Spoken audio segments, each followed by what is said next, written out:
So He will be there ready to protect you. He will be there ready to help you. Ya Allah, help me. And if you say it muqinan fil qalbi, really and truly believing it in your heart, Rabbul Izzati wal Jalal will most definitely help you.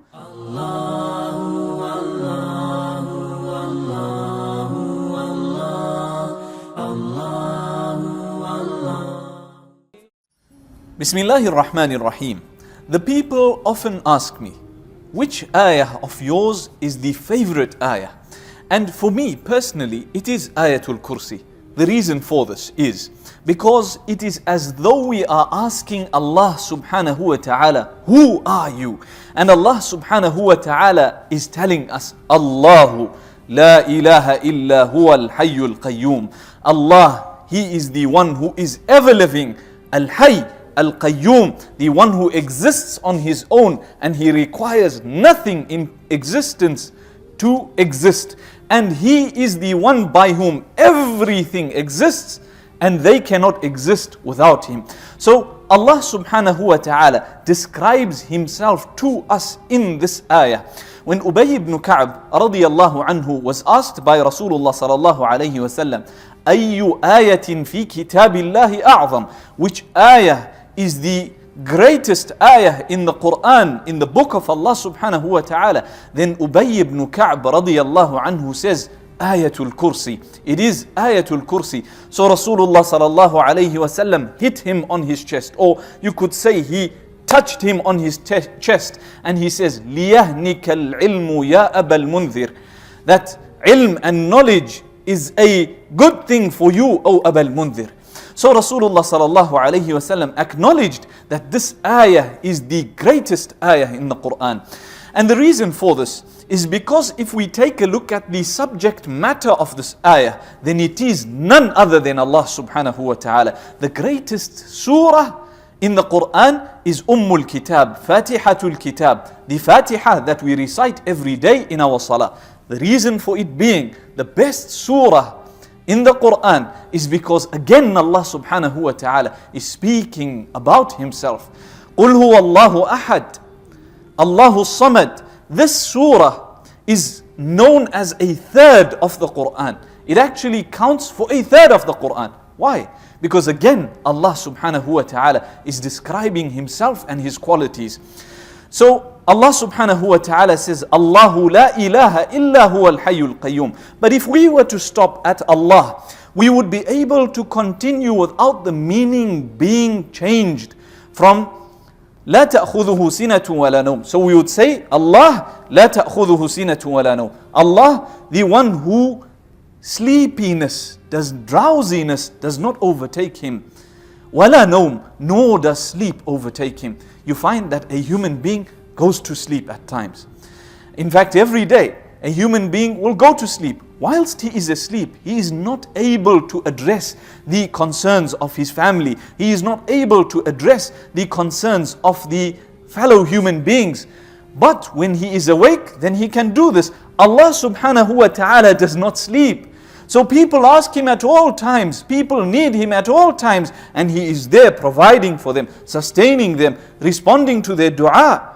So Allah subhanahu wa ta'ala does not sleep, and as a result He is the one who we should seek protection in. لا تأخذه سنة ولا نوم. Perhaps you will one day have a problem at home. May Allah subhanahu wa ta'ala protect us. Perhaps a burglar comes into your house. So He will be there ready to protect you. He will be there ready to help you. Ya Allah, help me. And if you say it muqinan fil qalbi, really and truly believing it in your heart, Rabbul Izzati wal Jalal will most definitely help you. لا تأخذه سنة ولا نوم له ما في السماوات وما في الأرض. To Him belongs everything in the heavens and everything on earth. So if a person is having difficulty with his neighbor, having difficulty perhaps with his business partner, or he is fearing some magic that was done on him from someone, then let him know that that being, that person that has harmed him belongs to Allah subhanahu wa ta'ala. So why not seek refuge in the owner of that person? Do you not think He will protect you? Do you not think He has the capacity to change the affairs completely? And it is very important for us to mention here that let us not go into the completely haram manner of doing this. Some people you will find they will go to a witch doctor who will tell them, you need to take the bones, do this, do that, and then if you do this ritual, then you will get rid of this. Perhaps that may completely get rid of the problem that you have, but it will put you into another problem, and that is you have taken shaitan as a guardian besides Allah subhanahu wa ta'ala. So trust in the one who created those beings to protect you. لَهُ مَا فِي السَّمَاوَاتِ وَمَا فِي الْأَرْضِ مَنْ ذَا الَّذِي يَشْفَعُ عِنْدَهُ إِلَّا بِإِذْنِهِ. Who is it that will make shafa'ah, intercession with Him, except by His permission? Rabbul Izzati wal Jalal.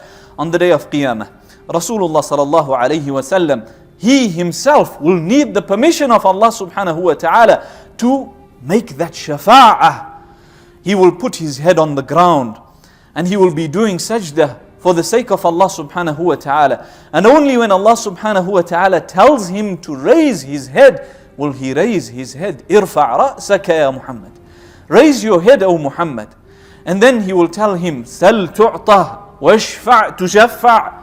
Say, he will say, ask and you will be given, and do the shafa'ah and you will be given the shafa'ah that you so desperately seek from Allah subhanahu wa ta'ala. So if this is Muhammad sallallahu alayhi wa sallam, man dha alladhi yashfa'u indahu illa bi'idhnih. Who is it that will be able to give that shafa'ah except by His permission? يَعْلَمُ مَا بَيْنَ أَيْدِيهِمْ. Allah subhanahu wa ta'ala knows that which is in front of them. وَمَا خَلْفَهُمْ. And that which is behind them. يعلم ما بين أيديهم وما خلفهم ولا يحيطون بشيء من علمه إلا بما شاء. And they have absolutely no knowledge of Allah subhanahu wa ta'ala except that which He has given them. يعلم ما بين أيديهم وما خلفهم, which means that He knows whatever happened in your life. You've been through difficulty, you've been through hardship, you've been through problems. Allah subhanahu wa ta'ala knows about it.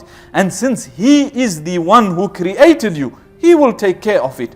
وَمَا خَلْفَهُمْ. And that which is in front of them as well. Whatever they are going to face in the future, Allah subhanahu wa ta'ala is aware of it. وَلَا يُحِيطُونَ بِشَيْءٍ مِّنْ عِلْمِهِ إِلَّا بِمَا شَاءَ. So He knows everything, yet the creation knows very little of Allah subhanahu wa ta'ala, except that which Allah subhanahu wa ta'ala has given to them. وَسِعَ كُرْسِيُّهُ السَّمَاوَاتِ وَالْأَرْضِ. His kursi has encompassed the entire heavens and the earth. So imagine how great Rabbul Izzati wal Jalal is if this is just the kursi. And this is why this ayah is known as Ayatul Kursi, because a person understands the azamah, the greatness of Allah subhanahu wa ta'ala. وَسِعَ كُرْسِيُّهُ السَّمَاوَاتِ وَالْأَرْضِ وَلَا يَؤُودُهُ حِفْظُهُمَا وَهُوَ الْعَلِيُّ الْعَظِيمُ. And the protection of this heaven and the earth, it does not tire Allah subhanahu wa ta'ala in any way whatsoever. And He is the most high, Al-Azim, the great. So as we can see, in this ayah, Allah subhanahu wa ta'ala describes so much of Himself. Perhaps in a longer session, we would be able to explain in true detail who Allah subhanahu wa ta'ala is from this ayah. Obviously, we will never be able to encompass the sifat and the asma of Allah subhanahu wa ta'ala, but we can only have a glimpse into that. May Allah subhanahu wa ta'ala grant us the ability to worship Allah subhanahu wa ta'ala in the manner that He wants us to worship Him, and bearing in mind His greatness. Ameen. Wa sallallahu wa sallama wa baraka ala nabiyyina Muhammad wa ala alihi wa sahbihi ajma'in. أعوذ بالله من الشيطان الرجيم. بسم الله الرحمن الرحيم. الله لا إله إلا هو الحي القيوم لا تأخذه سنة ولا نوم له ما في السماوات وما في الأرض من ذا الذي يشفع عنده إلا بإذنه يعلم ما بين أيديهم وما خلفهم ولا يحيطون بشيء من علمه إلا بما شاء وسع كرسيه السماوات والأرض ولا يؤوده حفظهما وهو العلي العظيم.